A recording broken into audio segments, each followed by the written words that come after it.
The Conservatives' former leader doesn't agree with the current leader's assertion that Canada got taken to the cleaners by Donald Trump on the renegotiated NAFTA.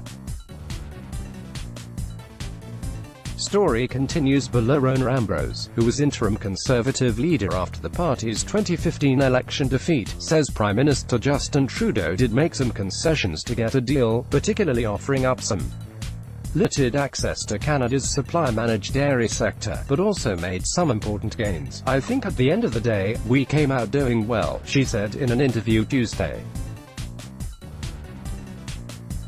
Read more. Canada formally presents draft legislation to ratify new NAFTA agreement. Andrew Scheer, who took over the Conservative helm from Ambrose in 2017, has called the new NAFTA a historic humiliation, and has accused Trudeau of capitulating in the face of the mercurial U.S. President's threats to scrap NAFTA altogether if he didn't get a new continental trade deal favoring the United States.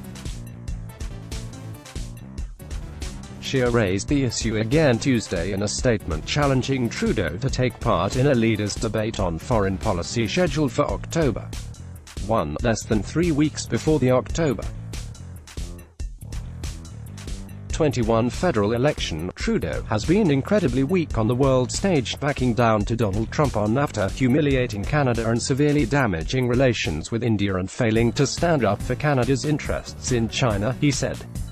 Watch, not NAFTA 2.0, more like 0.5. Scheer slams Trudeau trade deals while talking to dairy farmers. Scheer's assessment of the new NAFTA is not shared by Ambrose, who was a member of a panel Trudeau appointed to provide advice and help create a united multi-party front during the turbulent negotiations. "I think even the most critical economic analysis shows that, in terms of any loss of GDP, it's a wash between the U.S.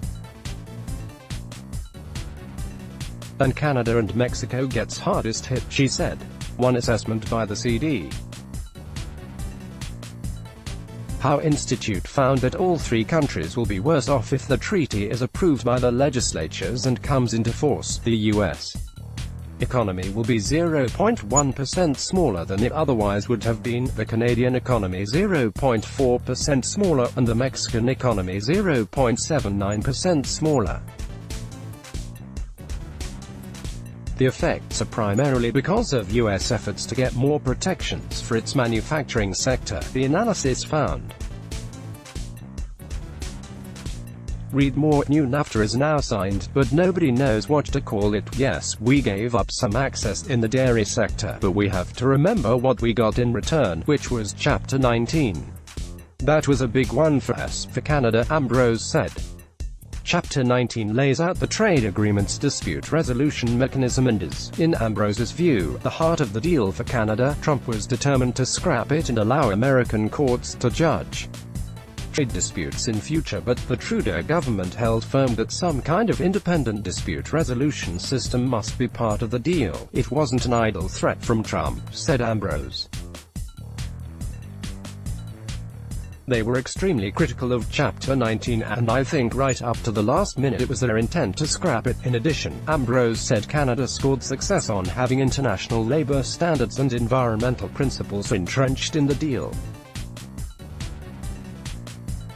Read more. Canada formally presents draft legislation to ratify new NAFTA agreement. Ambrose said Scheer's criticism of the dairy concession is consistent with his strong support for supply management. Dairy farmers were instrumental in his leadership victory over Maxime Bernier, who advocated dismantling supply management and has now left the Tories to found his own party. Scheer, who has dubbed the new trade pact NAFTA 0.5, has also criticized the deal for extending patent protection for pharmaceuticals, which could drive up the cost of prescription drugs.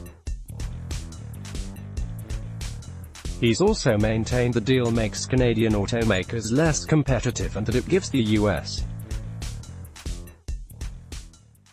unprecedented say over Canadian negotiations with future potential trade partners. Watch, Pence, Trudeau jointly defend new NAFTA negotiations, confident on ratification. The Prime Minister had a once-in-a-generation opportunity to negotiate a better deal and he failed, Scheer told the House of Commons last May. He gave Donald Trump everything the president wanted and more, but Ambrose said she doesn't think Canada was outmaneuvered by Trump. No. I think at the end of the day, there's three parties, everyone gained a little and everyone gave up a little. That's the nature of a negotiation. A former Conservative cabinet minister, James Moore, who also served on Trudeau's NAFTA advisory panel, refused to comment on Scheer's contention that Trudeau caved in to Trump. It's a fair question. It's a reasonable story, but I'm not going to get sucked into the election, Moore said in an interview. Let's block ads. Why?